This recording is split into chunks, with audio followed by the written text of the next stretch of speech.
Good evening.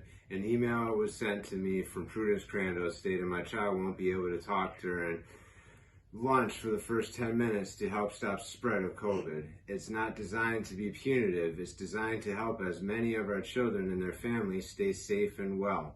And the same email shows a chart which I emailed to the board members. The chart shows exposure times around an infected person with COVID. To sum it up, no mask, 15 minutes to contract COVID. 20 minutes with a cloth mask, 30 with a surgical, 2.5 hours with N95.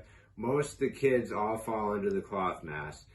They're in school for over 6 hours a day, and the information your school sent shows they're only protected for 20 minutes at most, which is only 5 minutes longer than without a mask. So tell me again how this isn't punitive, but about safety. Last meeting it was said from a member on the board, I am incredibly frustrated and disgusted that we are talking about vaccines, masks, and COVID. I was elected to a board of education. I'm here to talk about how our kids are doing, how our staff are doing, and what we are doing to educate our kids. I find it appalling when they finish using Martin Luther King Jr. as a means to promote vaccines and masks due to him being about supporting a beloved community where we actually care more about others than ourselves.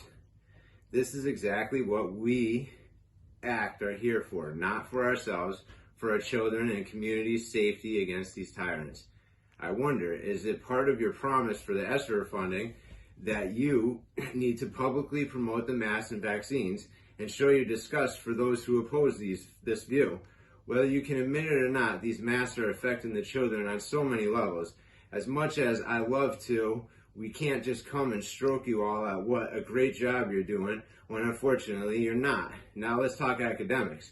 2 weeks ago, an assignment was given to an 8th grade student asking them to fill in the pizza with their favorite topping and a metaphor for sex. Example, likes cheese equals kissing, dislikes olives equals giving oral. Obviously, you may not be able to list all your wants, desires, and boundaries, but hopefully you will start to feel comfortable discussing them.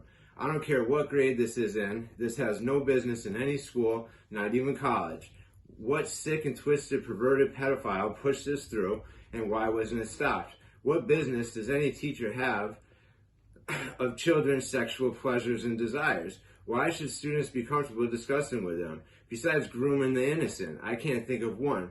How many other inappropriate assignments are out there to be accidentally handed out at the expense of corrupted innocent youth? Who takes responsibility for this?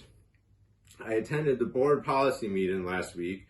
I really want to understand how the trans policy protects the students more so than puts them and others in harm's way.